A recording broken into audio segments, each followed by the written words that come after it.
here in life. Yeah.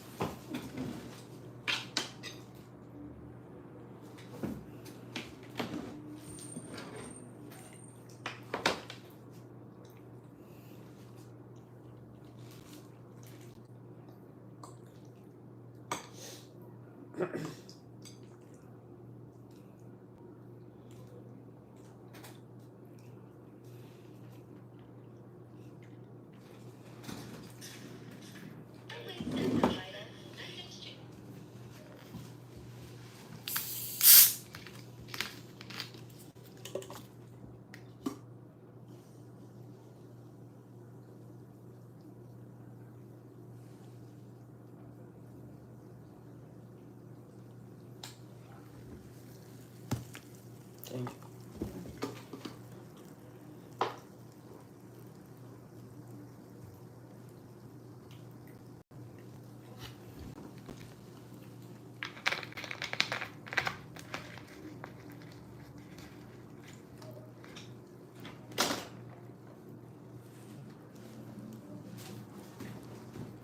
What you doing?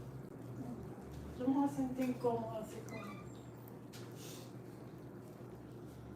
Ano yung panay bebe?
In a world where you've constantly been told what you can't do, who will you choose to be when when presented with something different. Ask your healthcare provider what could be.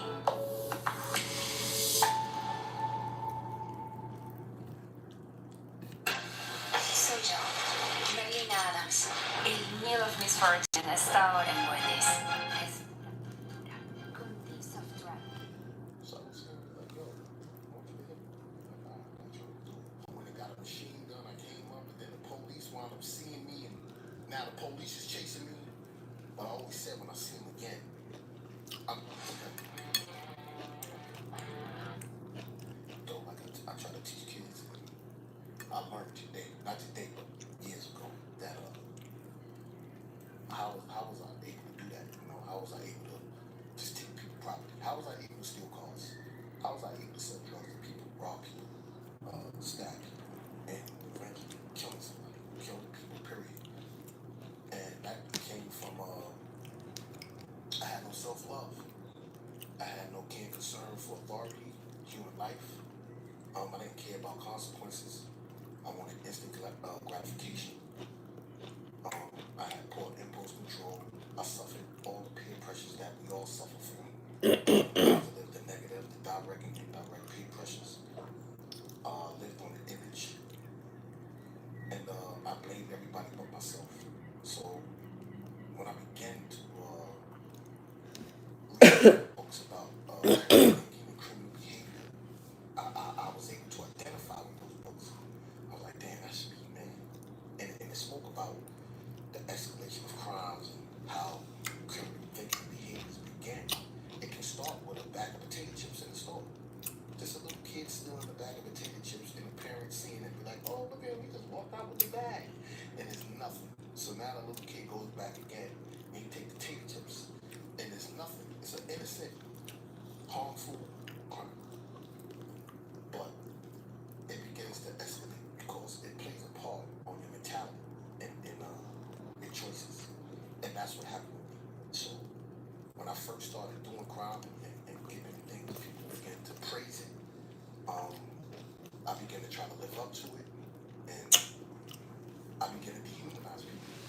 So if I'm able to dehumanize you, if I see you as a victim, if I see you as a crackhead, if I see you as a lame or sucker, I don't see you as a human being. I'm able to dehumanize you, I'm able to do whatever to you after that. Outside of rape, I'm talking about violent assaults. I'm able to sell you drugs. I'm able to not care if I was to hurt you, what the consequences is or what happens to you. And that's what happened with me when it came to me committing my crime. I dehumanized people. Of course, yeah, he shot at me, but once he shot at me, he became a killer's nigga.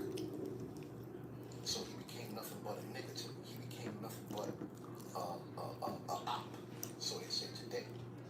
So that's what it is in our community today. We need to challenge our criminal thinking and criminal behaviors. And that's why I say with the prison system is failing because it doesn't help challenge your criminal thinking and criminal behavior. A lot of us go to prison and we got to do self-help on ourselves and teach ourselves to become better, productive members of society, opposed to becoming better criminals, as a lot of us do when we go to prison and get out and go back again, no matter how many years.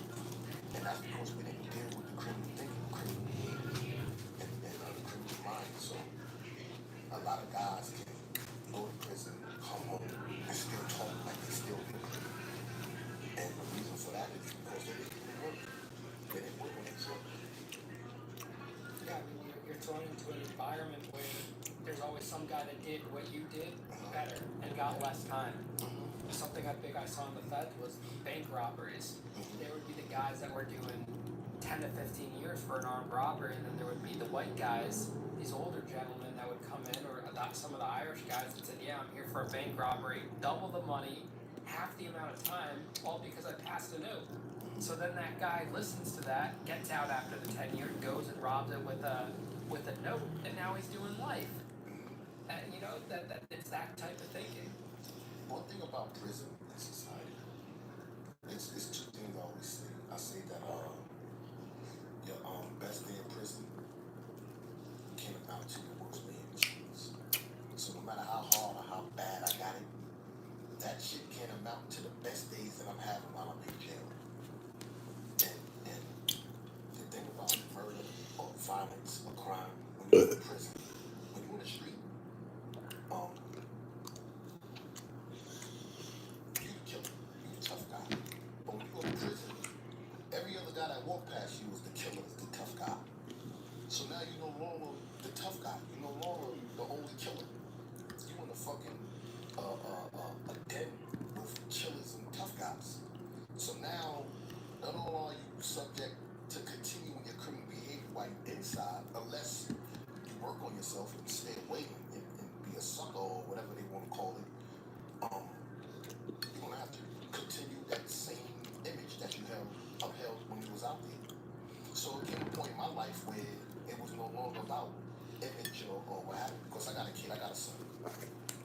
So when I was born, I began to reflect on me losing my father and how I hated him and cursed him, how that shit brought the rage out of me. I mean, I'm just giving you just a glimpse of the stories of the stupid, ugly shit that I did in my life. So I can imagine what my son went through with me not being there for 21 years of his life. You know, so that's why when I did finally come home and I seen him, when I walked up to him, you know, he was crying, you know, he cried and hugged. But he was like, damn, I don't know how to be a son. I don't know how to be a son. When I go to be a son, I just need a son. And then you have to come to me being a father. And one thing I'm not going to do is try to play catch up or try to tell you what to do or be this stern, you know, foot down for 21 years old. I wasn't there. And I can't make up for the lost times because there's a lot of things that happened in my life that I wasn't there for. And the thing that hurt me the most, two things that hurt me the most when I was gone, where I said never again. One time was when my son was on the phone and they wanted ACS came to check my son because he went to the Dominican Republic. And, you know, in DR, I don't know if you've ever been in DR. In the Dominican Republic, the fucking mosquitoes out there is like bats. When them shits bite you, they kill you. Like, he had mad mosquito bites on him. But ACS said it was abuse. So they wound up taking it. And they put him some, I don't know where the fuck it was at. So I wound up going to family court. And in the family court, they were saying that you gotta get visitation. You can get visitation for your son. So I used to call his counselor or whatever. But I used to call his place and he was saying, he was crying, like, Daddy, I want you to come and save me. I want you to come and get me.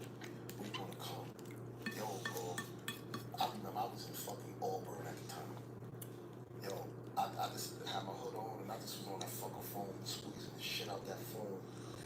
Fucking tears is coming down. I'm like, motherfucker, I couldn't fucking save my son, man. And then it came another time where I'm in a gang, I'm gang banging, you know what I'm saying? And that time right there made me go through an emotional part that I couldn't help but save my child. But then it came another time where my son came on a visit and I took a picture with him. And you know, back then with the Polaroid pictures, and it takes time to develop. And when the picture finally developed, he was like this in the picture.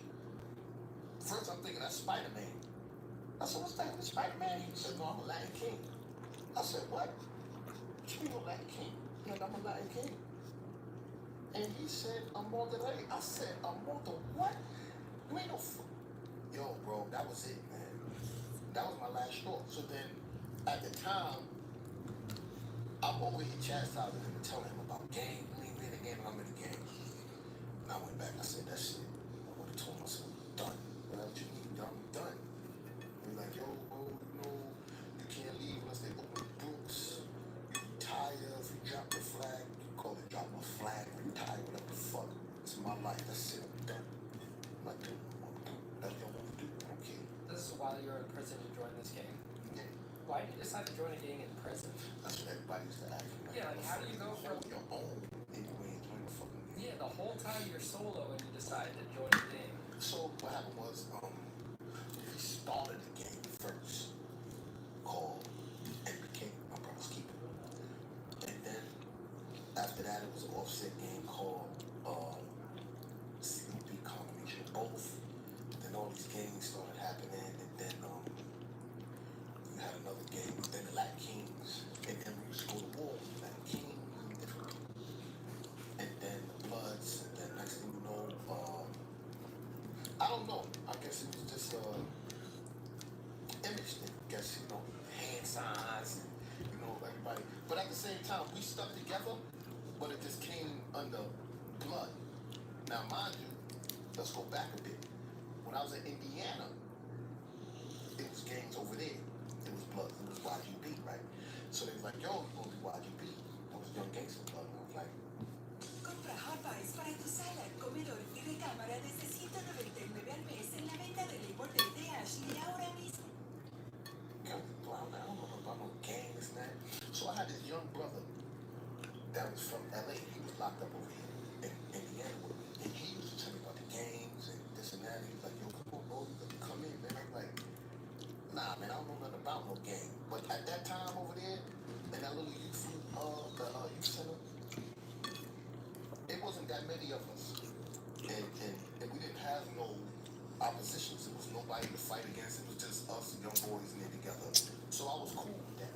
But over here, it's a totally different ballgame. You know what I'm saying? You're going against other gangs and real gangs and shit like that. So I just took on that same persona. I just took on that same thing from over there and just moved on forward with this. But when I was over here, all my friends always told me like, yo, what the fuck are you doing in a gang? You? For what? You ain't no fucking gang. And I always knew it. I don't need no fucking gang. But then my manipulation side kicks in. Like, I lock the jail down. I can start selling drugs. The hustle can take over the jail. But that was my thing. Like, when I was blood, I used to always tell them, I'd be like, yo, these motherfuckers fear us. They're scared. Motherfuckers is crazy. At this time, this cutting was just popping off all over. And I was like, yo, we need to lock down whoever's bringing the drugs in. But at the same time, all the dudes that was blood at the time or any gang, everybody smoked weed. Everybody smoked weed. Everybody was taking everything. But I was always on, yo, let's take this shit over. Let's control the whole jail. Let's control the population. And nobody else seen my vision. You know what I'm saying? But when the blood first came out, over here, I believe that what the name what it stood for. It stood for brotherhood. It stood for brotherly love. It stood for overriding oppression. It stood for us not being oppressed. Because at the time, black people were being oppressed. Though they used to call me a zebra, be like, motherfucker, you a zebra. You speak Spanish? I'm like, fuck that shit. I'm black. We all black. But the language thing separated us. So they're like, yo, bro. I mean, I'm always like, we got to come together. We got to unite as black people, period. But with Latinos and blacks, it's always going to be that separation because of the language barrier. But like I was saying, that day there when it came to my son, I said I was done with that, man. I was done with everything, not just gangs. I was done with getting in trouble. I was done with going to the box. I was done with all of that shit. How far into your prison sentence did that happen? Well, the first time when I told you about with my son when he was in that little place that ACS took him, that was in 1996, 97. So that's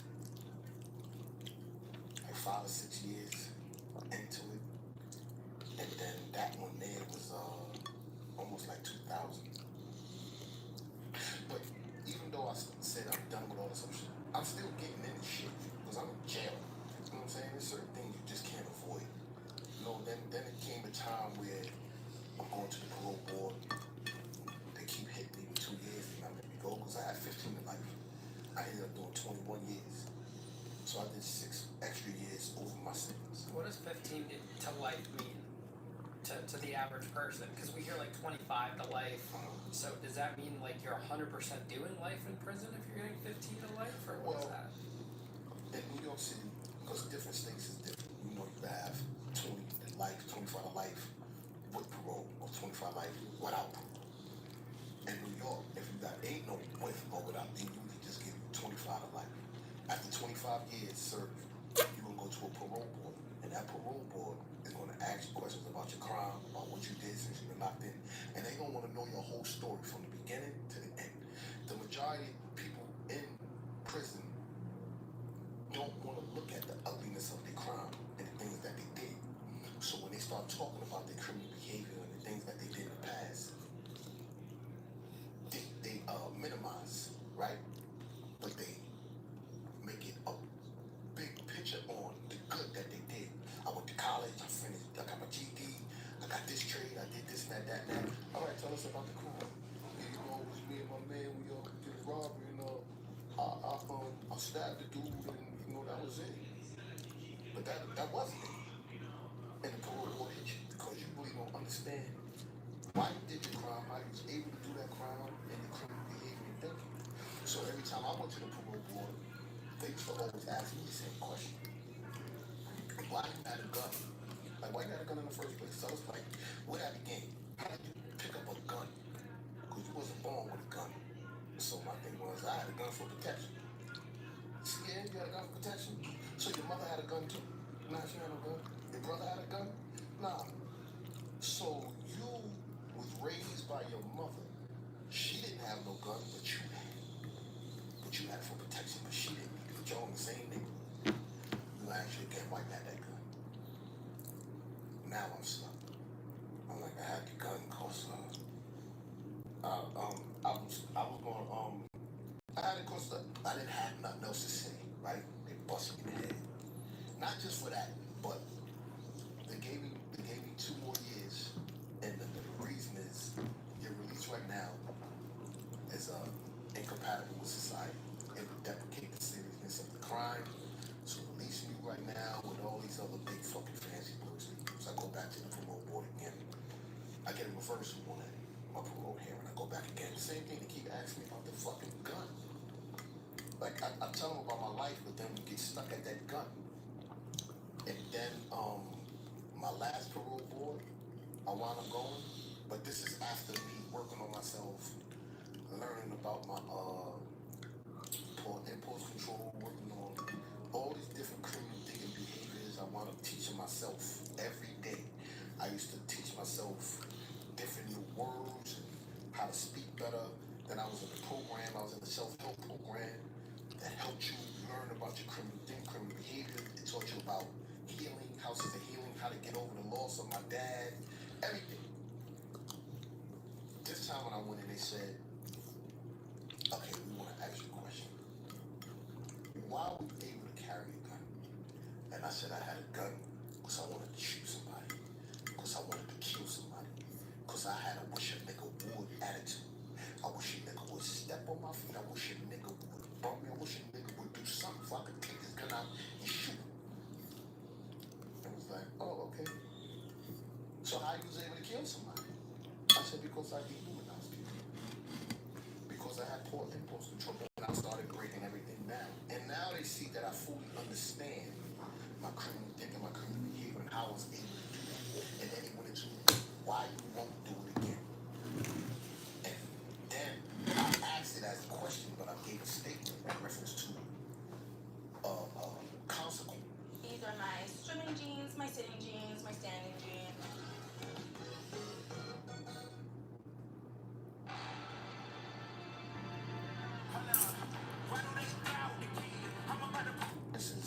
It's not going to stop me from committing crime. I'm not going to commit crimes because it's morally wrong and I have more values and I have integrity today, and because I've changed my way of thinking and this and then I began to break that down on I'm not going to commit crime again. That day when I went to parole board, I knew I was going home because they said, all right, so when we let you go, and then the lady said, no, if we let him go. What do you mean let him go? But he slipped up and said it. That's when I said, oh, I got this shit. So I went back to get your decision like in 2 days. The computers was down. I didn't get my decision in 2 weeks. So I'm over there waiting. I want to see the fucking paper to say you're going to be released. And I'm going to, oh man, I'm going to do it. I'm stressed out. Now, mind you, right? I'm in a program where I'm a counselor. I'm teaching classes, teaching about criminal thinking, criminal behavior. But you know, you're still getting into situations. So I get in a situation with a guy where, like, you know, it's just like, come in the bathroom, I'll beat the shit out of you. We don't need no knives, and I'll fuck you up with my hands. He don't want to come in there. scared to death. He don't want to fight. He found out I made that parole board. Yo, he stepped right to me. I was sitting out there talking this and that, and he was like, oh, so you made parole board. Yeah, you gonna go out in the streets and do this and that, you bitch ass nigga. I'm like, what? He's like, man, come in the bathroom. You like what I said? I was like, I'm not going in that bathroom. I'm going home in 2 weeks. The fuck out of here. So now here comes the peer pressure, and now people looking like, oh shit, yo, Big Shaft. When they call me Shaft, they're like, yo, Big Shaft, yo, what's up, yo? Have you heard that nigga called him out? He ain't going to the bathroom. I don't give a fuck. I'm not going in there. I've been in there 21 years. I look like going in there and losing my date, losing my freedom all over again. I probably would have still been in there today. Yeah, guys, that's a thing that people hear about. That guys, when they find out someone's going home after a long sentence, or even the guys with short ones, they try to fuck it up for you. Why do you think that is? Is it a jealousy thing? It's a jealousy thing. It's a, they don't want to see nobody else do good. They want everybody to soak in their misery. Yeah, my last few days of going, before I went home, I'm checking under my pillow for phones, making sure no one planted shit on me. Because people, I've seen that happen. They'll throw a phone on you to jerk off to whatever to get you, to prevent you from going home. Plant shit on you, that's when all the notes start getting passed on you. That's a fact. Yeah, hell yeah, that's when the notes start getting passed. Yo, he got this, he got that. Now they bringing up shit from your past, from before, like knowing I'm going home. I ain't into none of that shit. And I did exceptionally well. I did very well. I did excellent on my last couple of years while I was locked up. When I came out, they gave me a certificate of relief from disability. I don't know if you know what that is, but No, it's not. you don't get that for the crime that I had, right? But you don't get that coming from prison. You gotta come home. You gotta go home 5 years. You gotta do a certificate of relief from disability where it bars everything from people discriminating against you because of your crime. And this is the federal thing, and it keep you able to get jobs. Though they can deny you, but they not when they see you have this. And you can get certain jobs, you can get all kind of things. It's kind of like having a partner, but it's not. But I ended up coming out with that. How old were you when you got out? Shit, I forgot how old I was. It was just about the next day. When I got out, the next day was my birthday. So you must have been mid-30s about, probably, right? No, I was already in my 40s. Right? Already in your 40s. So you went to prison about your 20s then, right? Eh? Or teens? Oh, okay. Yeah. But you do 21 years on it, and you're 19, you're almost, you're probably 40, turning 40 at that point. Wow. That, you missed the prime years. Hell yeah, man. How does that make you feel looking back on So it? fucked up. It made me feel fucked up. The years that I missed. Fixing and what brings me joy and makes me relive my whole life again is that I got a son that's 8 years old now. And from the day that he was born until he's 8 years old, it ain't been a day that I haven't been by his side. It ain't been a day that I experienced and lived through him and with him. Everything that I lost in my childhood as far as with no dad, that I would dare leave my son out here and not let him get to see the beauty of having a father and not even knowing about my past. I don't want him to know about that until he get older and understands and I can sit down and talk to him. But as of now, just having a son and even my granddaughter, and I got a grandson too. I got 2 granddaughters and a grandson.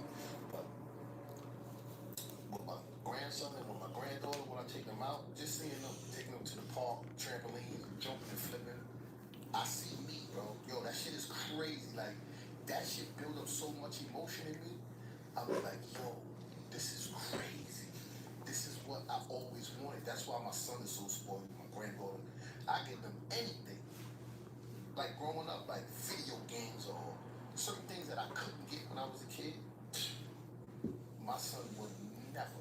And at the same time, I'm how you say, yo, if you had somebody that was older like me, somebody to teach you, I am that person when it comes to my children, when it comes to my grandkids. You know, I teach them, I tell them everything, any question. He's very inquisitive. He asked me all kinds of questions about anything. He just was asking the other day. He showed me a picture of Jesus, you know, white Jesus. He said, "Daddy, is this Jesus?" No, that's not Jesus. I said, "Take a look at the book. What the book say what Jesus looked like? You want to read the book?" Yeah. And I read the book, and it says what he looked like. Skin of bronze, he has wool. He has wool. He got like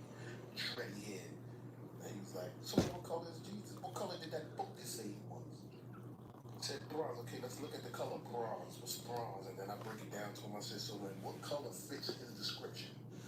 Black. He said, so then why they have that picture? I said, well, you 8 years old right now. You got a long time to learn about that, but just this little bit that I just gave you is enough. But if you need to want more, learn more, I'll give him more. But I'm not gonna give my son a religion, teach him religion. I'm not gonna do none of that. Because when I grew up, though I just slid by that. Mom was Jehovah's Witness. Father was Father, Son, and God body. So my mom was Jehovah into the church, and my father is saying he's God. So when I get older, I'm into everything. I was into Christianity, Rastafari, Santeria, every single religion. When I ended up going to college, I ended up taking up theology to study God, and I really wanted to learn about different religions and where I was spiritually. And then I needed to learn who I was. And a lot of us as young kids, when we go to prison, we get our identity from in there, never knowing our true identity. We start believing that's who we are. And then you come home with that mentality, thinking you're a real nigga, thinking gangster, thinking I held it down. No, you didn't. You ain't hold nothing down. That's why on YouTube I tell dudes, you been in prison before? You gangster? Yeah, you pussy. Who pussy? What you mean I'm pussy? You pussy. You know why you a punk? And you ain't gangster? Because when you went behind the walls, that man had you stripping naked, looking at your asshole, looking at your balls. You ain't say nothing. And you did. And if he said he didn't like the way you did it, you would turn around again and bend over and squat. That's a fact. Honey, you were so right. I listed this in less than a minute. I told you listing on Poshmark was quick and easy. I sold my black tote and my slip dress. Thanks, Poshmark. Want extra cash? It's easy with the Poshmark app. Download to start selling today. So you ain't that tough. We're the gangster at with it. John Gotti, one of the most gangsterous mobsters out there. Strip naked for a man. Then some people say, well, you know, that's part of the game. No, that's not part of the game. What that was that? Who said that was part of the game? Stripping naked for another man. That's not part of the game. You know what it is? It's just what you said it is. It's a game. And you're going to continue playing it. So you're going to continue being part of the game while everybody else prosper off of that. Because just like a video game, somebody in there playing it, making the moves for you. And that's just what they're doing with you right now. And that's why when it comes to this YouTube thing, I'm about accountability. I hold people accountable. And I'm always pointing my finger at people. And I tell them, I'm pointing one finger at you, but 3 is pointing back at me. So hold me 3 times accountable to what I'm saying to you. So if you ever see me doing something slipping, chastise me and hold me accountable on what I do. Because that's going to keep me firm. That's going to keep my 10 toes down to the ground. That's why I'm 10 toes down. I've been 10 toes down. I haven't wobbled. I haven't fell. I haven't did anything. You know why? It ain't just because of me. It's because of brothers like Unique Mega Order. It's because of different brothers out there who help hold me down, who keep me firm. Got my brother Benny. My brother Benny showed me a whole nother side. Look, you know Benny, right? So Benny is Waka Flocka uncle. Oh, really? That's your friend? Yeah, that's my bro. So you know You Waka? need Benny up here. You know Waka I like Flocka? Waka. Yeah, you gotta help get Waka on the show, bro. Well, you should have. Well, I'm here. Well, I can get him. Dude, that would be awesome. He's been on he's been doing a lot of podcasts lately. Yeah. Didn't he just got out of jail? Who, Waka? Well, yeah. Oh, I don't know about that. I don't Or know. it's someone or Fetty Wap, I think, just got out of jail, right? Fetty? I don't know, but I know Fetty Wap went in. I don't know if went he got in. back out. Okay, but I know Waka has been doing a lot. He was on a couple girls' podcasts that I Yep. follow. He's Yeah. been doing his podcast tour, and I think I booked him years ago within a show because I used to be in the concert business. Oh, okay. So I used to work with like Tyga, Big Sean, all those guys. Dude, if we could get Waka on the show, that would. Oh, yeah, you gotta get into. I'm gonna hook you up with Benny. Yeah, well, I'd have it Bimmy on the show Cause too. Benny's the one. He was part of Def Jam. He the one that made the. You heard the GOAT. The name, the GOAT. Yeah, I've heard the name. He created that. Really? For LL Cool J. Really? Yeah, he did LL Cool J song. He did Cool J rap. And this is your boy? With Tom and Tola. Yeah, that's my bring him, man. Come down sometime. If he was here in New York now, I would have brought him with me. He would have came. He would have definitely came up here. He loved this shit. He loved the lights and all that. Yeah, it's fun, dude. It's a nice little professional setting, you know? Yeah, hell yeah. This whole podcasting world is crazy. You can literally just sit and kick it with someone and talk and learn. And it's funny and fun because of the way I am. Like, I'm just like this white, dirty kid, you know? But it's good. What have been like some of the challenges integrating back into society with nothing really? Nothing. Even with charges? Because I've talked to guys with murder charges and they, you know, there's things like housing, banned from Tinder, things like that. No Banned issue. from Tinder? Yeah. How you get banned from Tinder? So Tinder, actually in their bylaws, they have something about you can't be a felon on it. Oh, yeah? So if they find out, they can kick you off. Oh, I ain't know about that shit. I never heard of that. I ain't know about that. But look, when I first came home, right, I went for a job working at this maintenance. A friend of mine sent me there. And when I went, they gave me everything. They gave me clothes, said, go upstairs, boom. And then they called me back. They was like, yo, corporate, call down there. We can't do it. You can't do what? He's like, nah, I'm hiring. I said, but you hired me already. Like, nah, but you know your record, this and that. And the guy started telling me, like, yo, my brother's locked up for murder too. He said, but that's gonna be a challenge for him when he come home because I can't even give him a job because they looking at that shit now. Yo, I was riding home on that fucking bus and I'm sitting there and I thought it was a fly on my face. I'm like, what the fuck? From a fly? Yo, it was a fucking chair. I was like, oh shit. I didn't even know. I said, never again will this ever happen. From that day forward, I was like, yo, I've been working since then. I worked and named the job outside of the police department. I did every fucking job. But you're actually going into prisons now, though, Yeah, too, right? definitely, man. I got a non-profit organization called Umbrella Impact. Go to the prison, just got approved. The mayor just became part of my panel. She's working hand in hand. The mayor of Connecticut. And what's it? I didn't even meet her yet. My sister just told me this. She says, yo, the mayor's on the panel now. I said, what? She said, yeah. I'm working with Kenny Green. I don't know if you know Kenny Green. You heard of Kenny Green? Kenny Green is his wife is the CEO of Paramount. And they big. And me and Kenny Green. So like I was saying with me and Billy, right? One thing about Billy, like when it comes to my podcast, I could have got anybody on my podcast. Billy knows everybody. He helped fucking he's like the influence of 50 Cent. That's his man. Everybody, every rapper, everybody knows up to him, right? I could have been using Ben, yo, I need this dude on my podcast, this man. I never did that.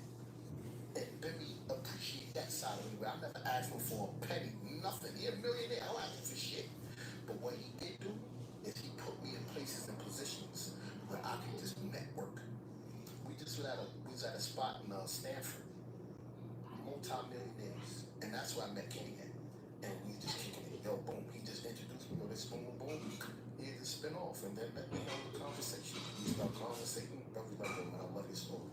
I'm gonna support you. I got you 1,000%. Like, yeah. They said, I'm gonna get you in the meetings. I'm gonna get you in $1 million deals. Don't worry about it. I got you. And he's been by my side ever since then.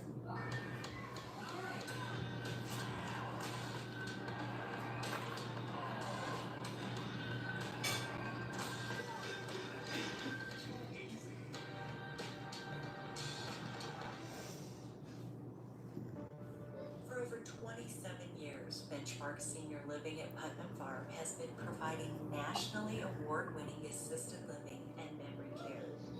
She saw the apartment and she saw some people and met some people and she said, I want to live here. This is where I want to live. There's always something. Kenny Green was working with me. But Benny has put me in mad different situations where I was able to see that this little shit that we praise as far as the communities we come from and looking up to drug dealers and glorifying all this other shit means nothing. It's billions being spent and exchanged in hands. And these people that you look at, they're not the dudes with all the fly shit on and all the jewelry. That's why you don't see me with all the jewelry. I don't try to get all the big cars no more. When I first came, I got it out of my system.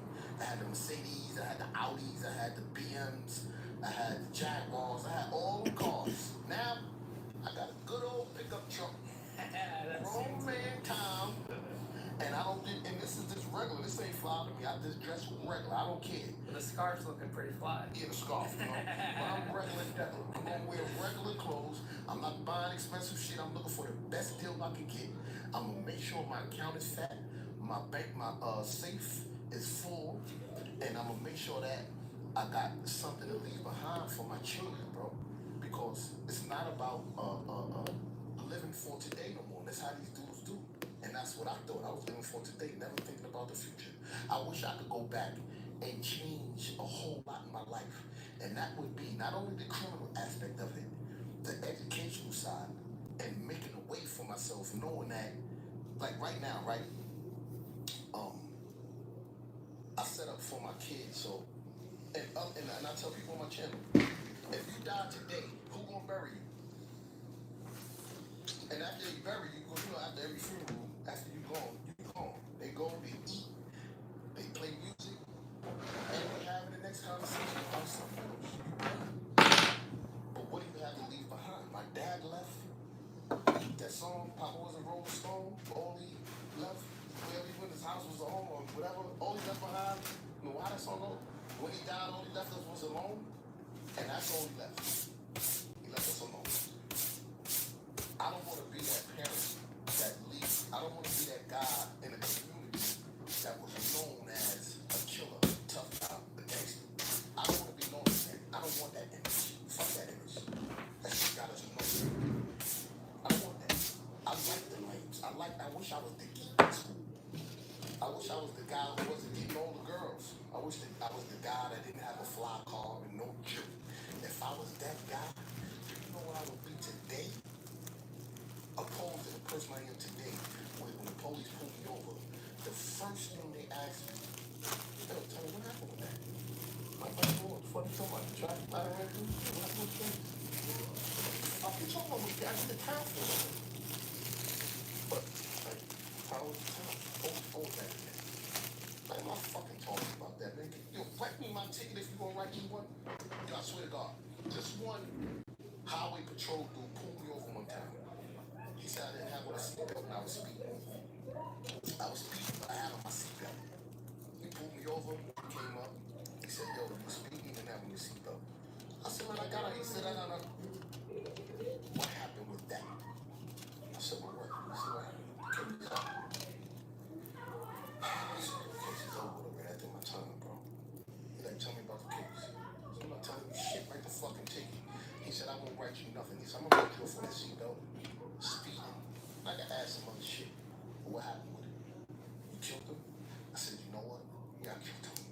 I like killing people. This time I just like feel like killing people at any time. I just go for start killing. I don't know when I'm gonna kill again.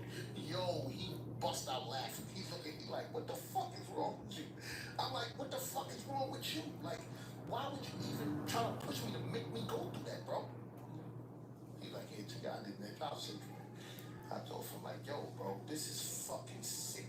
But things like that happen to me, people were like, nah, yes, that happened to me, bro. Like, just knowing that I'm the guy in the neighborhood where I live at now, I'm the guy in the neighborhood. I'm the only, it's some crazy shit. If something happened over there, the folks will knock on my door. I mean, that's why people are fascinated with the Netflix docs about crime and shit and true crime and stuff because they love that, you know? They want to hear about it. They want to hear about it. You can hear about it. But one thing they don't want to be in that shit. They don't want to be part of it. They want to hear it. Oye, sabía que antes que pillar capa se dinero. That's why when it comes to me and this YouTube guys and accountability, they like me on the YouTube. You know why they hate me so much?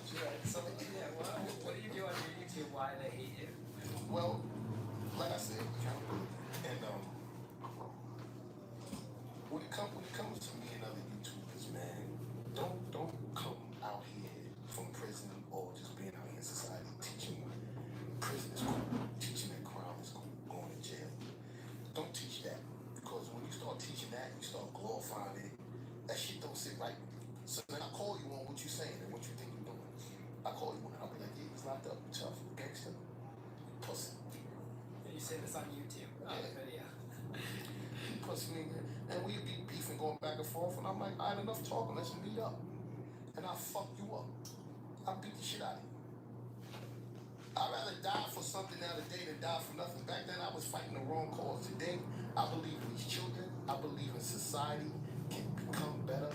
My community of society, in reference to the people who commit crimes and continue to go back and forth, I think that we just need somebody or people to help start creating something much better for us when we come home from prison. And when guys come home from prison, I put them in programs that give you, for anybody out there, if you come home from prison in the New York area, I could put you in a program and get $500 a month for 1 whole year. And you're going to be making over $25 an hour. Guaranteed. And that's what I do for guys that come home from prison. I know it's not a lot, but it's something that's going to help you. You're not going to be discriminated against when you come home from prison. You ain't got to worry about if you're going to get a job. You ain't got to worry about if you're going to have some income. You know for sure every goddamn month that $500 going to be there added with whatever you're working on, whatever you're doing at your job. So when it comes to these YouTubers and they be, I ain't even going to say their name. Everybody on YouTube know who I beef with and go with. And I know they wish I would say their name. But all the so-called big tough guy YouTubers, none of them step up. They're a bunch of punks. And my thing is this. I don't claim to be the toughest guy out here. My thing is, I want to meet up with you and let's have a conversation. Let's build. Because what you're teaching is wrong, and that is only going to lead people to continue doing the same criminal behavior things that you was doing in the past. And it's going to lead them to prison. So let's sit down and have a conversation. And I usually hit people in the back and in the DMs and all that. Before I even come at them on YouTube, I hit them up, yo, bro, yo, what you preaching right now, man, that's not good. This and that, I try to break it down. They always, man, fuck you think you talking to them.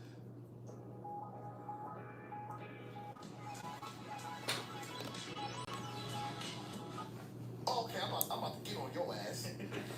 And I make a video, next thing you know, we going back and forth, and it ain't been a YouTuber out there, they call it the dirty section. It ain't really been like YouTubers that I haven't went back and forth with. Has anyone met up with you or no? They're all too chicken? Only people that ever met up with me was China Mac.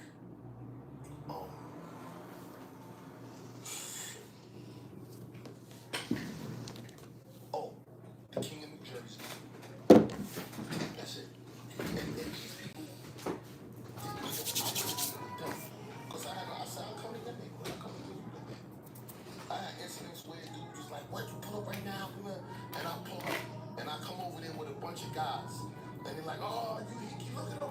He came in with a bunch of fucking dudes. And he's supposed to be about change and this and that. No, motherfucker. I'm coming to your neighborhood, one of the worst neighborhoods. I'm supposed to come by myself. I'm going to bring a crew with me. But I'm not coming out here for violence. If it turned to that, the crew going to handle that. But that's not what we're here for. We're here to have a conversation. Me and you. I want to have a conversation for you to get a look at this other side to where what I'm doing and how this shit is going to work. And usually when I meet up with people, it changes their whole perspective. They're like, oh, shit, bro. Yo, bro, you really about that? It's not like it's another brother out there. My man, OG Blue. Shout out to OG Blue. OG Blue, I thought he was against me. And I thought he was with all the other dudes. But he really was on my side, really working with me. But behind the scenes, he was telling me, like, I really like that guy. Like, I fuck with him. But I'm trying to hype him up before he could, like, really trying to bring something about him. And now, me and him is like this. Mad type, you know what I'm saying? So, everybody that I met up with, all that we just spoke on the phone, we got cool. That's cool. We created a phone. And that's what I try to do. But you, like, you need to get with something. He's not in that field. He's not in that sector. Sometimes people say something about him. I got to go out there. Okay, what you said about him? Oh, you fun? Okay, now I'm going to be this one. Punk ass motherfucker you talking about. I'm glad I got some extra security there. Yeah, like, you're gonna get that. You know, it's always gonna be people that's not gonna agree with you, and not everybody's gonna like you. And not everybody's gonna respect you, especially when it's on fucking TV. Who gonna respect you on the TV? Like, you don't have to respect me, but I know deep down inside you understand me, where I'm coming from. You know that I really mean good, because I really send out that positive energy. I might get crazy and talk crazy and all that, mix it with a little comedy, but at the same time, at the end, I always say, yo, brother, I don't want another spirit looking looking over my bedside because I still got nightmares because of what I did. It's still those ugly, dirty, not ugly, dirty spirits. It's still those spirits that stand at my bedside saying, look what you did to me. Look where you put me in. And you still living, waking up every morning, being happy with your kids. What about them? What about the families? What about those that I hurt? What about the lives that I touched, the lives that I took? Nobody want to remember that. Nobody want to look at that. So when you get these YouTubers that come up here, y'all was locked up for a murder. Y'all got a body. No, you didn't. You ain't got no body. I call them all out. You ain't got no body. You ain't got no murder. Shut up. Pussy. You didn't kill nobody. Because those that did do that, these fucking spirits is haunting you, bro. Them spirits haunt you, man. For real. How do you make peace with yourself over the past? I don't think you can ever make peace with that, bro. I don't think I'll ever make peace with that. You know why? Because once you gain empathy and sympathy, and you start having care and concern for human life, and you start having values and morals and integrity, that shit haunts you, man. That shit haunts me. No matter how much I smile and joke, people see me cool, go 10 toes down, this and that. You don't know, bro. At night, I'll still wake up running. That fucking spirit on my back. And guess what? When that one chases me, I run into another one. And there's only certain people that can understand what I'm talking about. When it comes to them spirits, you start getting anxiety attacks. You start feeling like you can't breathe. In your sleep, can't sleep good. You only sleep about 4 or 5 hours at night. When I was locked up, I didn't sleep good. I slept a couple hours at night. You start visualizing, seeing things, shit I'm not going to talk about on the camera, things that you did in your life. Like, damn, I was an ugly, dirty motherfucker, bro. And I can finally say that about myself today. And that's why I said I wouldn't want to run into a dark alley with myself. I was saying tough guy and all this other shit. That was just the ugly side of what I became and what I chose to be. But I'm no longer that today. And that's why I try to teach that to these brothers today. Even though they're grown men. Because a lot of us grew up without our fathers, a lot of us grew up without our parents like myself. And I understand you don't like another man telling you what to do. But my thing is, you sat in prison for the last 10 years. You sat for 5, you sat for 3. You let another man tell you when you get up, eat shit, spit, piss, strip naked. You went through all of that. But another man tell you what to do. Here I am, your fellow brother, telling you, yo, bro, there's a better way. You don't need to do that. Let's not glorify it. Let's send people back there. Send those streets. Let's do it like this. Let's work together. I beat the shit, bitch. I beat the shit out of you. That's what it comes to. Because I refuse to let another mother be crying in the courtroom wondering why this happened to her son, an innocent soul. Everybody's innocent. Nobody should be murdered or killed, ran down or robbed or took advantage of. Nobody.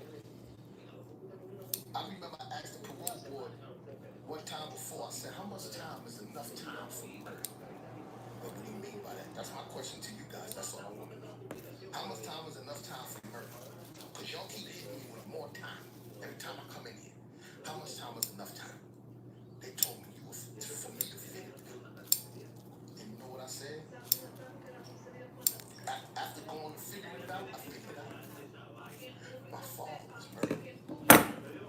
How much time is enough time for the person that killed my father? No time is enough time. As I got older, I wanted to kill him or them. And I would have felt much better killing him or them, but it still wouldn't change the fact that my dad is not here, right?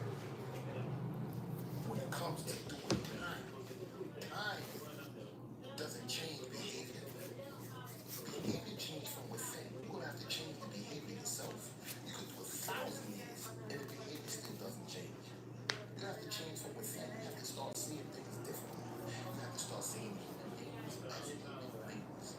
I wouldn't dare assault you and disrespect you and put you to a point where we have to fight and go back and forth with one another to where I'm going to kill you. Hell no. That shit ain't worth that. The only thing worth with murder is me trying to fucking defend my family. Somebody trying to hurt my family, my children, moms. I'm going to defend them to the death. But when it comes to this YouTube shit, dude, talk to me. Talk to my killer. They know they threaten me like, why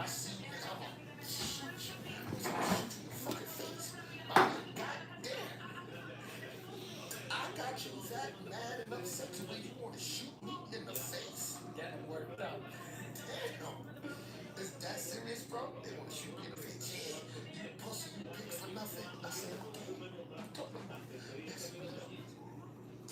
I guarantee you your language won't change. You don't speak that way. This language won't be gone. Terrence, this has been such an incredible conversation, man.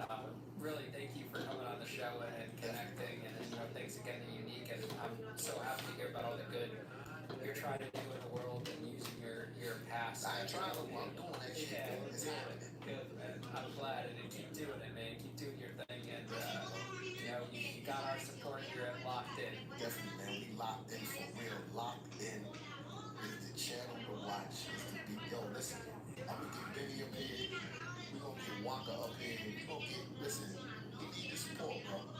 Yeah, We need the support. Wow, man. I appreciate Waka that. here, man. This is a comfortable setting. We got a lot of good snacks and stuff. Hell yeah. And we'll put your links to everything you got going on in the bio. Plug it in real good. Plug it in on the intro when I record that. And yeah, very appreciative of you coming on the show. Definitely appreciate you for that, man. Don't let treat them. You got 5'2", this motherfucker 6'5". I gotta start recording people's reactions when they come in and see Yeah, I see. Some little short. Realize some little short guy. a little short, but it's sweet. Oh, thank you, bro. Safe travels back to wherever you're headed off to. Definitely. Right, West Haven, we go Connecticut and build.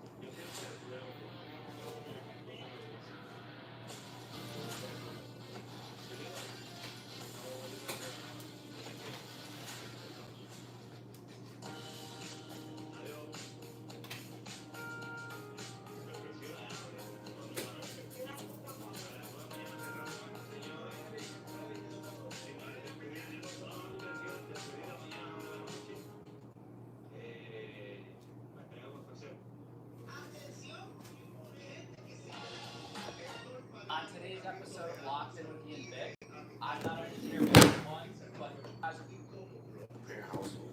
You know what I'm saying? Me and my brother, and we got a younger brother, so, but we had a mother, father. You know what I'm saying? Father worked, mother took care of the home, raised us well. We played sports. You know what I'm saying? Everything was good. We had a religious background, and we was raised as children, being respectful to our parents and to others, because this is how our father raised us. So our upbringing was amazing. what did your family do for work? But my dad, he was a various jobs. He was he worked in a half house as a regular half house. He worked in the school system, the Bridgeport public school system. And then he had a lot of side job that he did to make ends meet. So we in a household financially stable. So he did a lot of odd jobs also. And your mother? My mother, she basically was a stay-at-home mom, and then she ran the daycare also on the basic farm. Now, I'm interested in hearing what you each thought of each other at that age. So, Lonnie, if you want to go first, what you thought of Lyle, and then we'll reverse it and get each other's perspective. Well, he was a big bro, right? So I always looked up to him. He was my big brother. You know what I'm saying? He was amazing in sports. You know, so I always, how the little brother always want to be like a big brother. So everything he did, I wanted to do. You know what I'm saying? So, and we close in age. So he wanted these type of shoes. I wanted this type of shoes. He wanted to play basketball. I wanted to play basketball. He wanted to play baseball. I tried baseball. So everything he did, I tried to do. Growing up. And what did you think of why? Well, he wasn't the typical. He always told me he was my big brother. Like today, he's my big brother. You know what I'm saying? I call him my big brother. You know, but since we were close together, so like 5, 6, 7 years apart. It was like recently 2 years. We were on the same size. At that time, so we wore the same pants sometimes. We wore the same size sneaker. We went out there.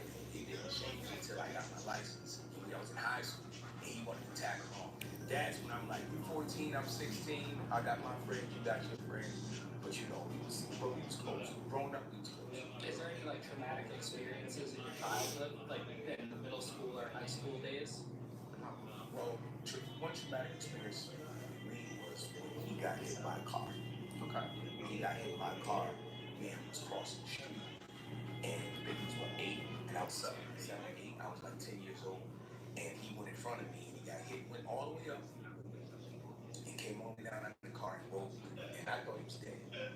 Until they came with the smell sawed up his nose and his hands was broke and all that type of stuff. But that messed me up. I don't know where that's I don't know. Do you think that like changed the dynamic of your relationship going forward as you guys like evolved? How I felt about it. Like you, the picture actually losing your brother, in which at that time was my best friend. You know what I'm saying? We did everything together, and we was actually playing, and then trying to cross the street and go scare some people, and he just went in front of me. Yeah, it definitely changed. So I tried to cherish when he came out of that situation. I tried to cherish every moment we spent together. And you kind of took like that older brother role in a sense. Like protector. Yeah, try to be a protector. And do we see that like evolve when you guys start getting into business together like later on because of that moment? Absolutely. And we do all our businesses. We got 4 businesses together. We got 4 different businesses. 3. And then one he's in Florida doing this thing because of another side of it. We got 3 businesses that we actually own together. Now, the city that you guys are growing up in, is there a lot of crime? Is there violence? Like, what are you surrounded by? It's a lot of crime, especially when before we got incarcerated. Big Bridgeport was like number 3 in the nation per capita as far as homicide. Bridgeport, Connecticut. So it's fun. It's getting better, but it's a lot of crime out there. And how are you able to stay away from that, like as kids growing up? Well, we like my dad, he moved us out. Like, we was born in the projects, but he moved us out into like a suburban area where we went to school away. Even though we went back and had friends to play, but his guidance and his stance as a man kept us away from that. Like us saying like we fear God, right? But when you fear your father growing up, like, I'm not gonna do Pops ain't playing. Pops know what it is over there. He ain't playing. So you have that respect for your father because you see how hard he worked trying to keep you away from that. And so that really what triggered us to stay away from that young. You know what I'm saying? Like, he wasn't going for it. And then we knew that if we did something crazy, Pop was sick us. So what changes? Like, where's the mindset shift that you guys have that mindset, you're respecting him and you want to do good? Where does it go south from there where you kind of like diverge off that path? He started first. So you play with him. Second from player. He started first. Okay. Me and him was Hi, this is Angelo from Lee's Web. As a part of the customer support team, I am proud to introduce you to Public Cloud, Lee's Web Public Cloud. Sometimes seasonal demand fluctuations. College. We was in college in North Carolina. What school? He was going to North Carolina Central. I was going to community college. I had just left New Hampshire College. I had 4 years.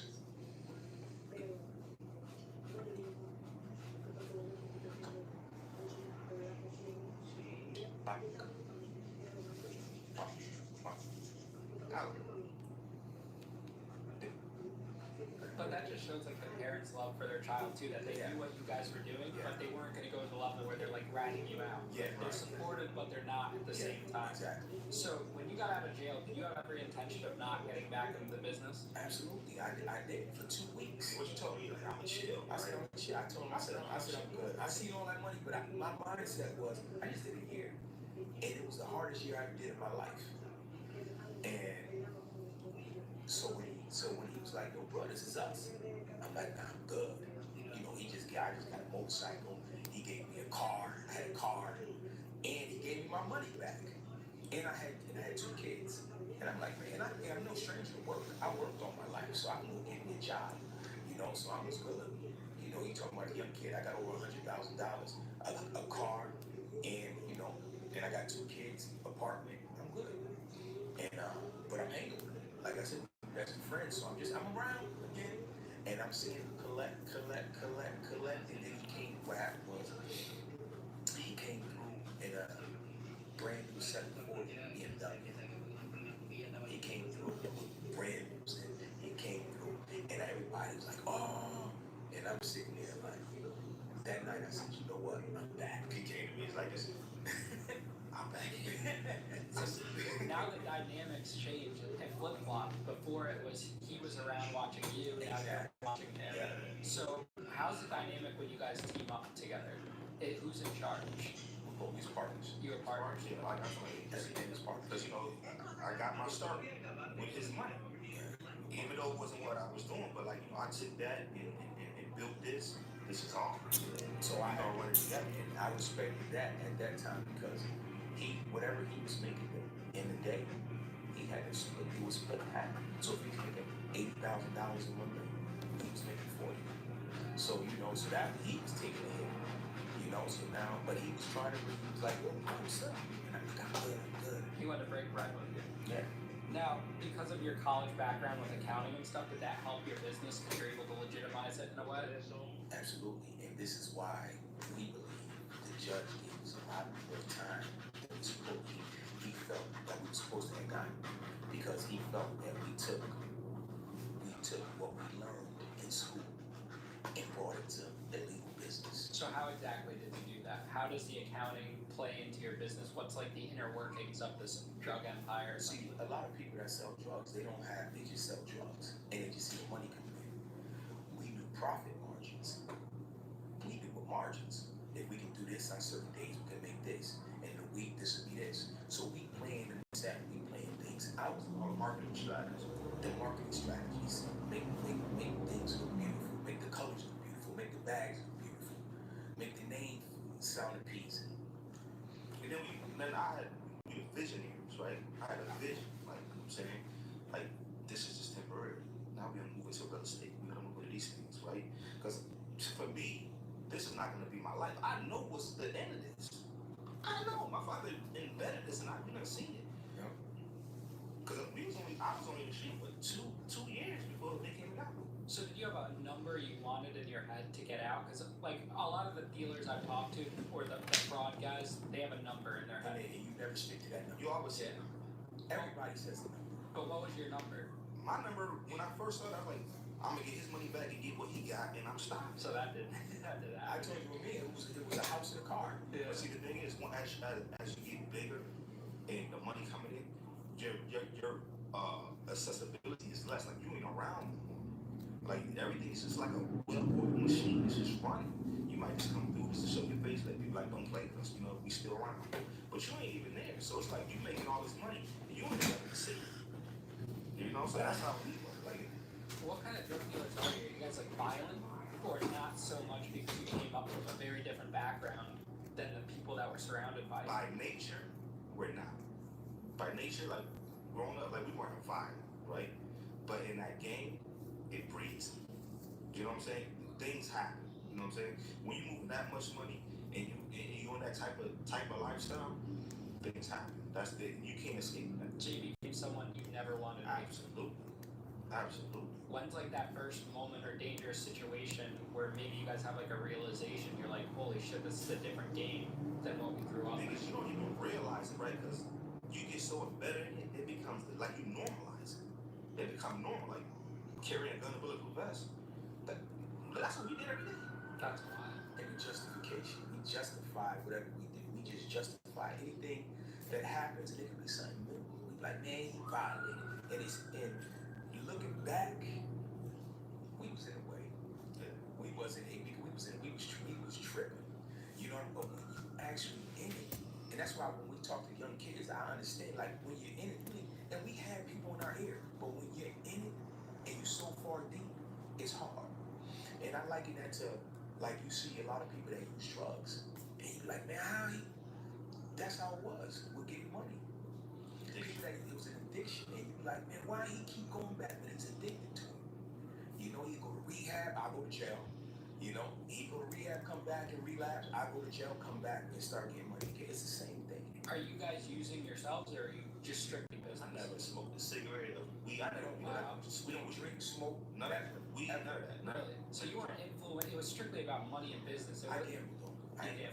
We shot a lot of dice. Oh, we gotta get into that. I shot a lot of dice in my day. Yeah. Awesome.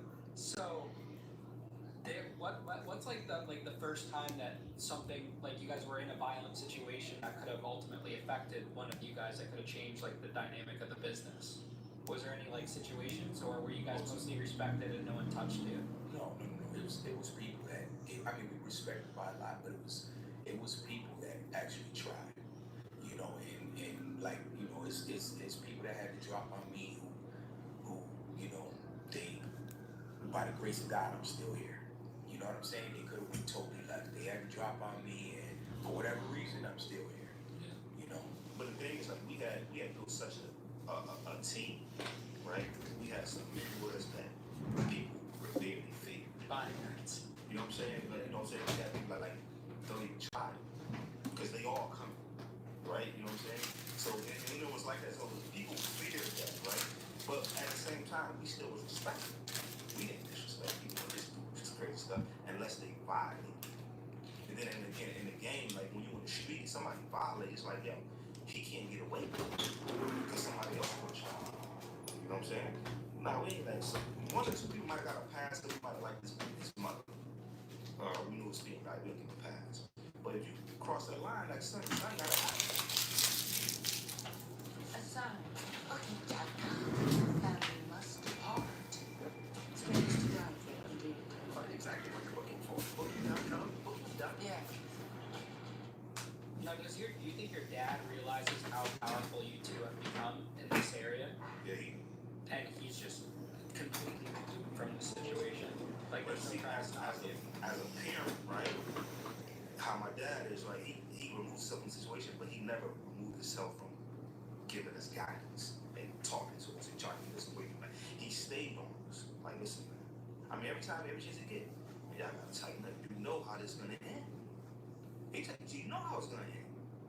Every time. Like, he would never support what we did, but let me reverse that a little bit, because if the police was out of pocket with us, even though we doing wrong, if they was crossing the line, he going to bat for us. Really? He going to bat for us. Wow. Even though we doing wrong, but if they violate their code, he coming. And they violated plenty of times. He coming. Now, at the peak, how much are you guys bringing in money? The peak, what they were like, $500,000 a week. Easy. All because cash. it's like, what, about 120 a day? Yeah. Like 40 a shift. We had 3 chefs. It was like, at the peak, it was like, man, I'm glad we can get me that. And it's all just the powder? You didn't never get into anything else? Or you guys No, we had heroin. No, it was heroin and crack. heroin, crack, that's it. Yeah. Now, did you guys have like principles as drug dealers, like don't sell the kids or don't do this? Like, were there certain We rules? definitely sell the kids, you know what I'm saying? And other than that, you know, and I ain't like, you see, we didn't sell, we didn't sell, we didn't sell devices and things like that. So we should just sell somebody pregnant that are so much. We still have some bit of conscience. Now, how old are you guys by this point? Like, when it's nearing the end of this empire, how old are you guys each? I'm 25. And I'm 20. So 24, 25. Yeah, I'm like 26. You're at 26. When do you first find out that they're investigating you, and who exactly is investigating you? You always felt, we felt it, right? You know, we was too big for the city. Like, Richmond was small, right? I mean, as far as land-wise, and we was like, yeah, like everybody in our, I call it a team, right? In our team, they all had expensive cars, right? Like, from the lieutenants that had expensive cars, motorcycles, doing whatever, going to strip clubs, doing all that stuff that I guess people do now, right? So we was really too big for the city. One day I seen it, right? We pulled up. My father had a food truck in the project, right? We pull up, and I got my Beamer. My man got his Range Rover. My brother got his big Expedition, Eddie Bauer out. And then we got my other man got his Navigator, and we got all these cars parked right there. And I looked, and I said, "We going down." He said, "I said we going down. Yo, we too big for here. We need to be in New York or somewhere. Like we can't have cars and stuff like this. You know what I'm saying? We too big for the city." You know what I'm saying? And that's when I knew, like, yo, something had to change. Then you felt it, though, right? But they really wasn't honest yet until, you know, that November 6th, 1999, right? Why didn't you get out of the game in that instant when you realized that? To be honest, right, I was getting stressed out because you know, with the streets, you start beefing and stuff, right? So things happen. So I'm like, yo, I'm tired of these little nut kids, man. I'm tired. I'm about to buy a house down south in North Carolina where I went to college at. Moved at the time, you know, my ex-wife down in North Carolina, man. We good. Raise my family. I'm like, yo, I'm telling my uncle when I'm in the car, right? I'm like, yo, I'm done with the street, man. That's all I'm about to do. You know what I'm saying? So that night, when I'm telling them this, Yeah, the cops was actually looking for me. They were looking for me because I got into an altercation with somebody. like domestic dispute, and they were looking for me, and they pulled him and two of my uncles over looking for me, and they found guns and vests in the car with them. The feds picked the case up. After that, picked their case up. So now I'm out by myself. So he's arrested for The feds for gun. First made bond. First He made bond. The state picked up. He got caught in the state. They made bond, and like 2-3 days later, the feds came. They grabbed him. and didn't get bond from that. No. And that was the last time you saw daylight at that point. So that was on daylight. And I told him, I said, yo, the feds is coming. I said, I ain't got no record. Right? I'm first time non-violent offender. I just got caught with a gun. How I don't get a bond for a gun? So I tell them, I'm like, yeah, they coming. He told me that. I said, they come. I said, baby, clean everything up. They coming. Because what they told me was the cops told me when I pulled with it, because they pulled him over, and they arrested him again. But it was really the feds. They was working for the feds, and they arrested him, and they let me go. They arrested him for loitering. So they told me, he's like, no, he should have been out here. He's loitering. I'm like, why are you taking my brother for loitering? So he's telling me in the car, he's like, yo, man, it's the feds. I said, nah, he said it's loitering. Yo, it's the feds. I'm like, man. So he goes down to our little precinct or whatever, and come to find out that it was a federal complaint. That he had a federal complaint for a gun charge, and it was the feds, you know, and they had to pick up a gun. And this is where their investigation into the drug business starts. Right. Yes. How do they find out to connect the guns to the drugs? They already was like this pushed the investigation up. So like there's another team investigating and they kind of connected the dots. Yeah, they connected the dots, but what happened was because it was him and two of my uncles, right? So now, whatever drugs and other illegal activity they was investigating, they chose to just leave it, just push that. We're gonna indict them on all of this now, because they was investigating for, you know, they was gonna just leave us out here for a little longer, because we had no wiretaps. We never got caught with drugs, no pictures, no money, no nothing. What's the evidence then? The evidence was we had some the judge said direct testimony is direct evidence. I mean, they had a few vests. Like, we get caught with vests and they keep them in the precinct. They had some guns. That was the key evidence. So that's all they ever found on you guys was guns and vests. I never got caught with no drugs. They never caught you. Well, on us personally, was the gun in the vest. And I could wear a vest because I didn't have no record. The vest wasn't nothing. Yeah. But what they did was they found drugs with they say was our brand that we sold. They started saying they started giving us that. You know what I'm saying? This was the brand that they sold. Yeah. So that was the drugs they used. Nobody, if they found it in a car or they arrested somebody, they attached that to us. What about your assets? Are they seized at this point or no? So your assets were always safe? Ours was safe because he got picked up by the feds. And when he got picked up by the feds, I was still out. And you did what you had to do. You For like, I was out like for about 3 months. I was 3-4 months. Like 3-4 months, I was out. The feds picked you up. They picked me up like 4 months later. It came with the drug indictment. A drug indictment, and they came at you hard. They superseded his. Yeah, they came at us hard.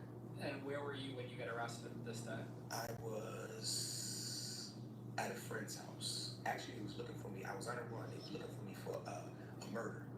These are my swimming jeans, my sitting jeans, my standing jeans.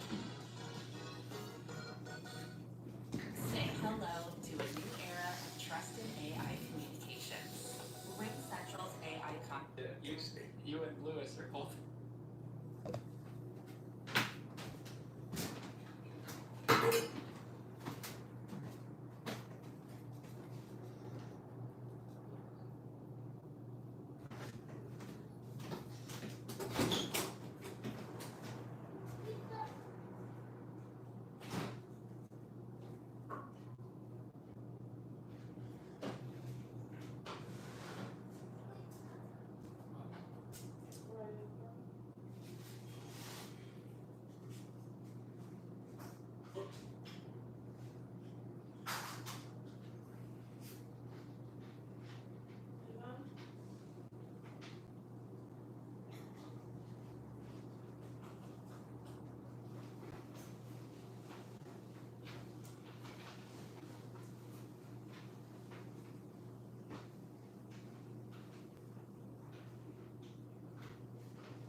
this episode really interesting because we are focusing on federal prison penitentiaries.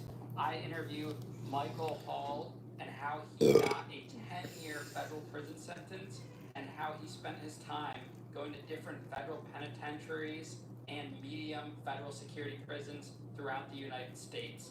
In this episode, we dive into his upbringing, the crimes that led him to the 10-year sentence, and how he navigated the federal prison system.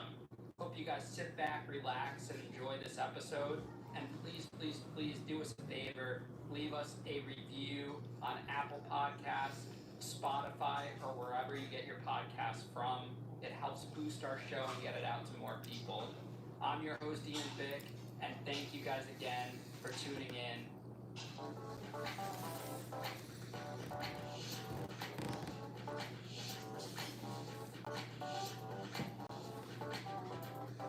I love the energy, bro. You're very, for a guy that just did 10 years in prison, you're upbeat, you're excited, ready to share your story. That's great. I'm like this every day, bro. What was your inspiration for coming on the show today? I gotta ask. I was watching you. I watched it. He sent it to me, and then I started watching it. Yeah. So he sent me your Instagram and sent me like your videos and stuff like that. So I started watching, and I'm listening to the news story. I'm like, that's right. Yeah, that's right. That happens. You know what I'm saying? And I was interested, so I'm like, shoot, I would love to come up there and give you my story. Yeah, I'm glad we can make it happen, and I'm excited to jump into your story. Where are you from? What's your childhood like? Yeah, I'm from Neptune, New Jersey. Neptune? Yeah. That sounds like a whole different planet. Yeah, exactly. That's what they call it, the planet.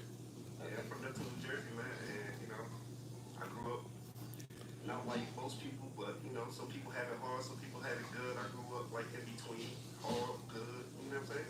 It go both ways. I can't just say like I had it hard my whole life. You know what I'm saying? I made my choices. What did your parents do for work?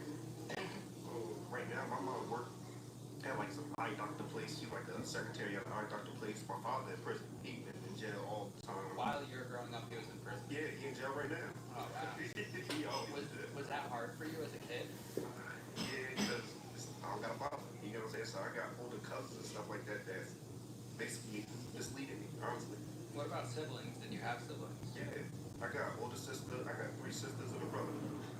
Older brother or younger? Younger brother. So were you like the kind of like the father figure in the family, the role model? No, because he grew up in Newark. He didn't grow up where I was at, so he never really been too much around me. Like right now, my brother's around 35 years in jail right now. Wow, so you come from a family of dads in prison, you end up going to prison with your brothers. Wow.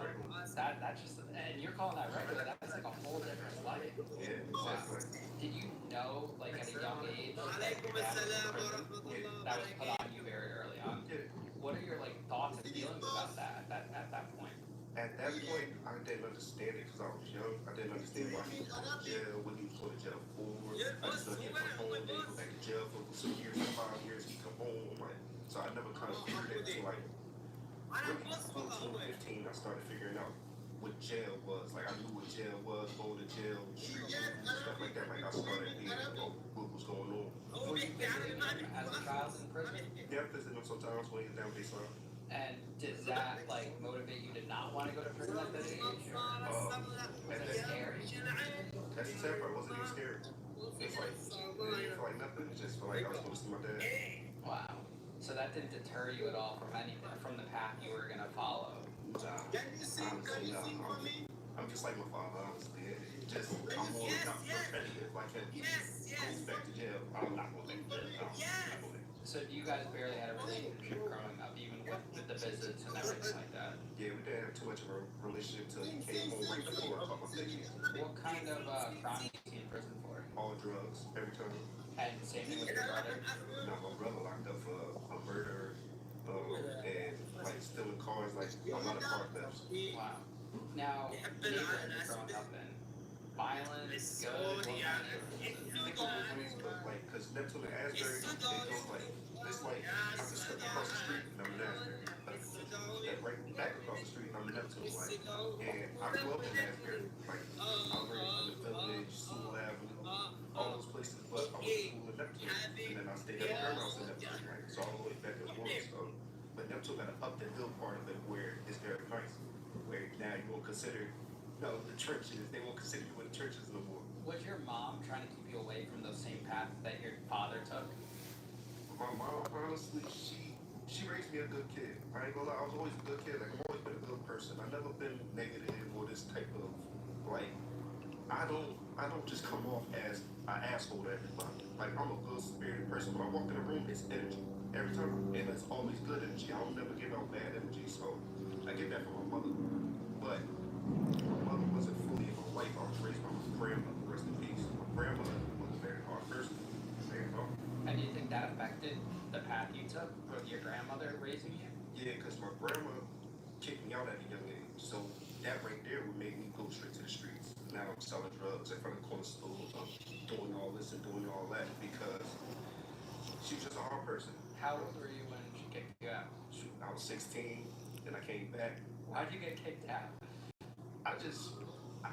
It's always been hard for me to follow rules. I've never liked rules. I'm just gonna be honest right now. I don't like rules. Yeah. Even in prison, I don't like rules. I don't like the rules. And she always had strict rules for no reason that she didn't follow herself. So it's like I never respected the rules. And she just like, all right, get the fuck out of here. Isn't it interesting that the punishment of that led you into a way worse life? Yeah. Like, if someone had just, like, stuck with you and just, like, held you there and just, like, kept you at home, it may have turned out differently. That's why I would never kick my son out. Like, because I know that could lead me to that. Yeah.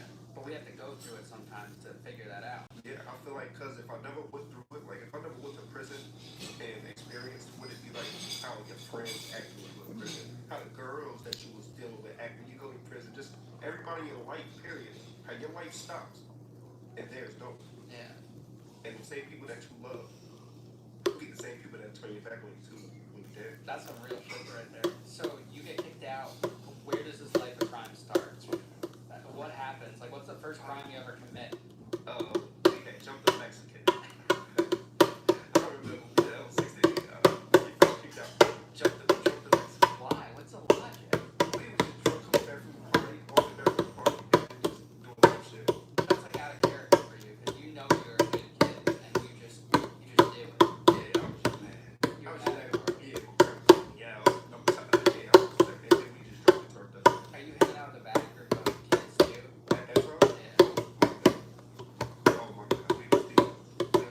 Yeah, I was going to all the parties, just fucking the bars and stuff. When you're doing these types of things, do you ever think in your mind, like, I know I'm a good person and like this isn't what I want to do, but I'm doing it to kind of fit in, or like what's the mindset? I never wanted to do it. I ain't gonna lie to you. It was just like I just like adapted to what was going on. I just adapted to it. Like I just adapted. Did you finish high school? No. So you dropped out? Yeah, I started going to school like 11th grade, like 12th grade. I was still going, but I'm leaving. Like Where are you living? at that time, Yeah. shoot at my friend's house, staying at his house, that house. Then I was staying at my friend Malcolm's house. He ended up got killed right in front of me. Man, so you started off as like your mom was trying to keep you guys all together and like this stable childhood for the most part, and it unraveled very quickly. Yeah. What would you say is like the most traumatic thing that happened to you, like before even getting arrested during your early years? That was when my friend Malcolm died. He got killed right in front of me. Stabbed in the chest. Out of their mother. Really? And what was going through your mind when this happened? One, I'm sorry for your loss that happened, but what was the mindset? What were you feeling? What were you thinking? Right, at that time, every time I think about it, it makes me cry. Because at that time, I couldn't process what was all going on at that time. I couldn't process it. I couldn't think if he was going to die or not. I didn't know. I just know that he was bleeding so much and he's still talking other shit. This would make me mad because he's still talking other shit as he died. And it just like, it was blowing my shit. So he ended up dying, and, you know, Did that just make you bitter, like angry? how to get to a whole other, a way worse person. And you think if that never happened, you wouldn't have traveled down the path that you went on? I can't say that. I was still already on that path. I was already on that path. It's just that even enhanced it. That enhanced it faster. I can't imagine losing someone that close to you in your own arms and being in that environment. That's like my little brother. Like I was with him every single day. Like every single day. If you don't see me, you see him. He's with me all day. Was there anyone to be there for you, like in that moment, like afterwards, a support system, anyone trying to help, teachers, friends, family? My girlfriend was there for me at that time. My mom was too. was. A lot of people still there. Like my girlfriend that died, who is the mother of my child now. For over 27 years, Benchmark Senior Living at Putnam Farm has been providing nationally award-winning assisted living and memory care. She saw the apartment and she saw some people and met some people and she said, I want to live here. This is where I want to live. That's all. She was there for me. There was a couple people that were there for me. And it still wasn't enough to like kind of straighten things out for you. No, because I felt like it was my fault. You know, I felt like it was my fault. I felt like I couldn't control the situation to where we could have just left before it happened. Yeah. You get what I'm saying? I could control the situation. And his mom blamed me, told me even more. Like, I was going through a dark time at that time. Xanax was my thing. Now, what year is this? What year are you growing up in? At this time, this was 2011, 2012. 2011, 2012. So I'm a sophomore in high school. Wow, so we're about the same age, give or take. So what happens next after your friend passes away in your arms? Where does how does it spiral? Because you're 16, right? At that time? Yeah. So by 19, you're facing 10 years in prison. So what happens in those 3 years? It was a lot. I got shot. You got shot. Yeah, I got shot. And where did you get shot? I got shot down here, my leg down here, and I got shot through the thumb. Wow.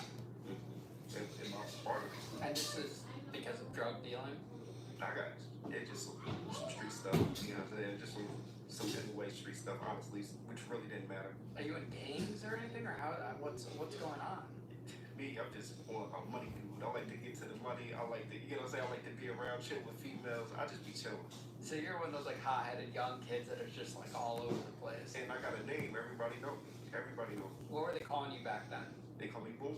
Boom back then. And where does that come from? Where does that stem from? And tell you, this is a true story, y'all. True story. This come from, right, we used to be in the mall back in the day. And it used to be a group of us. And we used to be around, like, just trying to scare people, like, yell behind them and stuff like that. And I used to have a real little voice back then. So I tried to scare the people, like, boom, like that. Everybody started calling me. Little ass voice. And that's how I got my name, Boom, honestly. Okay, so they're calling you Boom, you're doing all this. What goes down the day that affects the rest of your life forever? Just chilling, blood. What you doing? You about to go do a show? Man, I was losing a lot of my friends. I lost a lot of my friends. Let's get it. Like at a young age. Like friends Let's get it. at 13, I'm losing my friends. So that was already like basically starting to pop. I say that. It was just already starting to pop. So it led to a lot of things. What would you say was like the ultimate thing it led to? It led to me going to jail to federal prison. And how does that happen? How do you get roped up in a federal indictment as a teenager? I get wrapped up having a dude that was a man like this. I don't like talking too much. Why not? Yo, Jess, thank you. Why don't you like talking?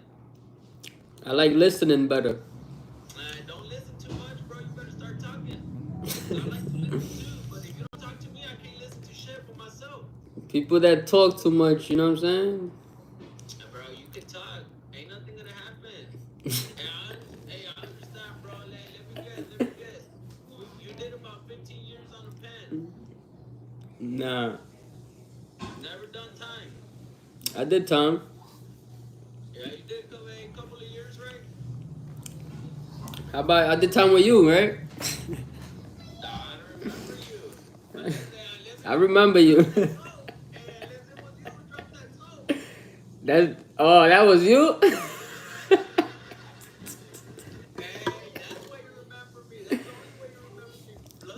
This guy crazy, B.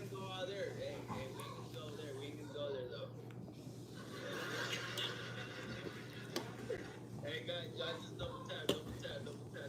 What you drinking on, man? What you sipping on? You know, take a guess. Shit. Let me see. Give me a little hint. Let me see. It's brown. It's brown. Coca-Cola, bro. That's correct. Damn, that's crazy. How you got that right, bro? That's crazy. Bro, you fucking with me right now.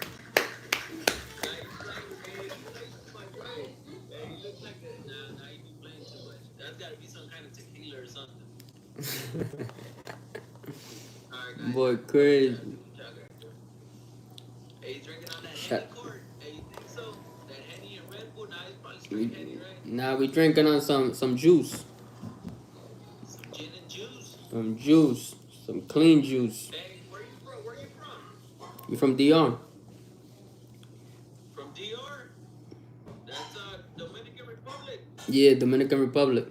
Dominicano, ya tú sabes qué es lo que. Oh, eres dominicano, pa. Oh, órale, órale, órale. Respeto para los dominicanos. Respeto, respeto. ¿Tú eres mexicano? Yo soy mexicano, pero a este mexicano le gustan los dominicanos. Ya, no, a mí me gustan los mexicanos también. Yo estaba comiendo unos tacos ahora mismo. Dominican Republic, man.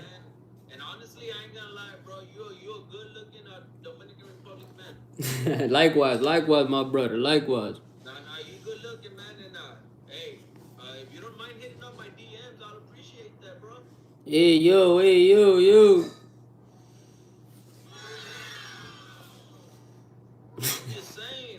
I'm just saying if you don't mind.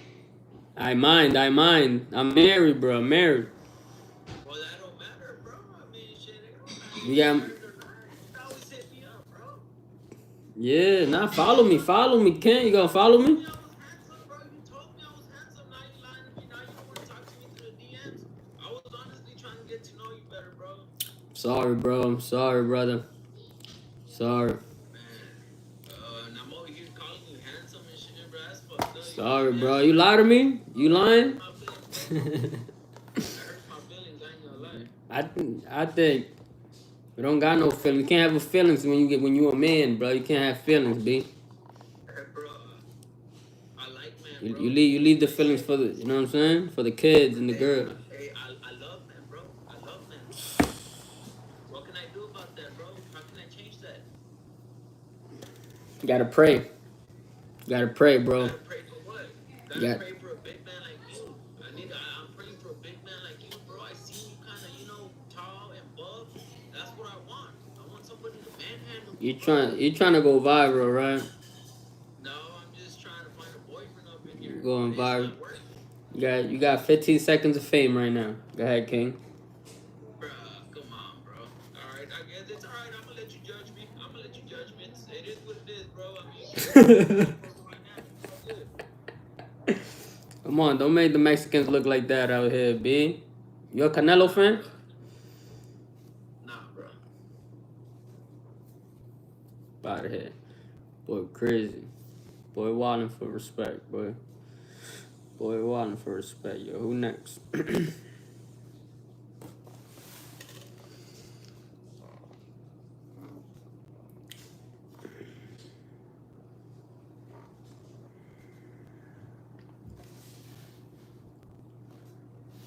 Yo.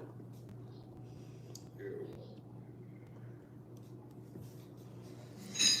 me get a follow.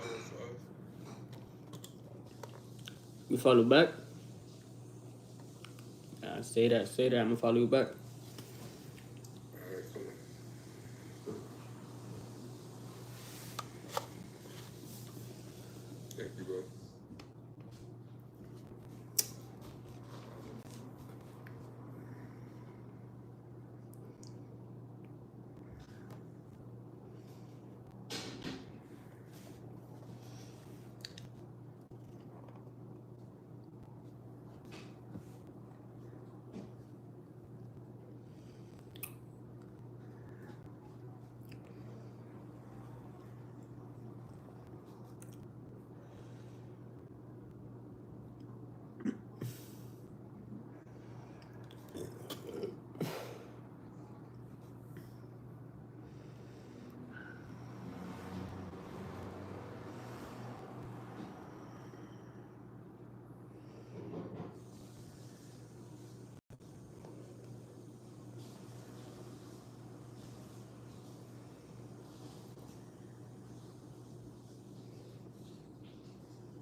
Thank you. I appreciate you, Darlene. Appreciate you.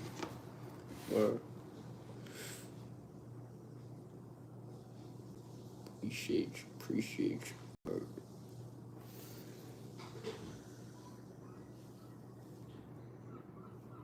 Make sure you add me on Instagram. 5 foot giant.